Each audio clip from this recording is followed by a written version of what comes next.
don't usually talk too much wrestling. We want to get into the person, the individual, but we can't have you here and not discuss being part of the 4 horsewomen of the WWE, coming from NXT, WWE main roster. Talk about that time, what y'all were going through, the struggles, what y'all had to do to push the women's division forward, and not just like in WWE, but in like women's wrestling in the world.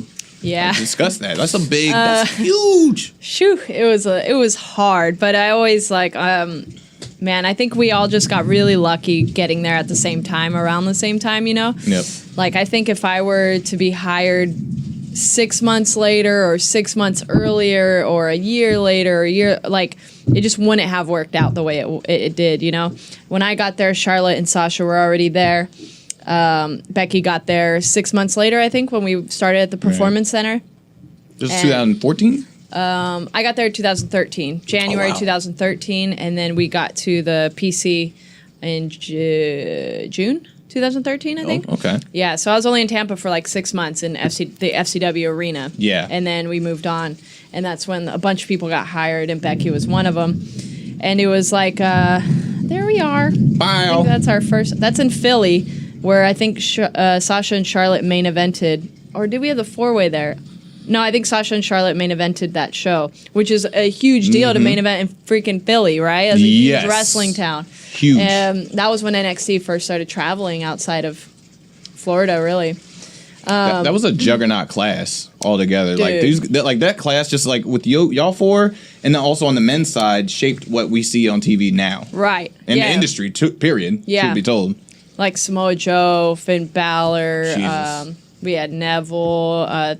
Even Tyson Kidd or TJ was there. Like, that was when, like, Natty was coming in. We had Cesaro coming in. Like, Sami Zayn. to, like, help us. Yeah, Sammy, everybody. Like, and I'm probably leaving a bunch of people out. But it was such a crazy class. But it was awesome. It felt like, not just for, like, the women's evolution or whatever for us, but for NXT as a whole and all those people, we all had, like, something to prove. And we all, like, for reals, wanted to be better than Raw and Smackdown and everything. We were trying to get it up and going, because when I got there, we were on Hulu. Like, NXT was on Hulu. It was crazy. Wow. And then we started getting on the network, I think, like a year after I got there or something. I was there for, like, the first takeover or NXT Arrival, whatever it was. But we all kind of just, I don't know how it happened, but me and Sasha clicked right away. And then she got along with them, and we all just kind of together, where I would watch them in training and be like, they're pretty good.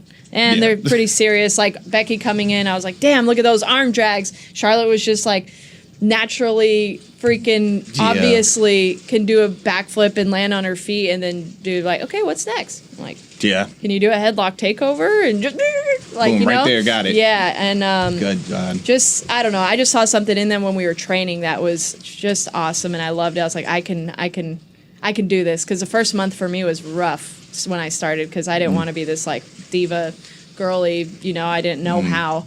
But when I saw them, I was like, all right, let's just have good matches. At least I'll have fun doing that. I don't know how long it's going to last. But then it just kind of built from that, and we were seeing what was on the product then, which was, you know, the girls like Bella's and Natty. And we had Paige.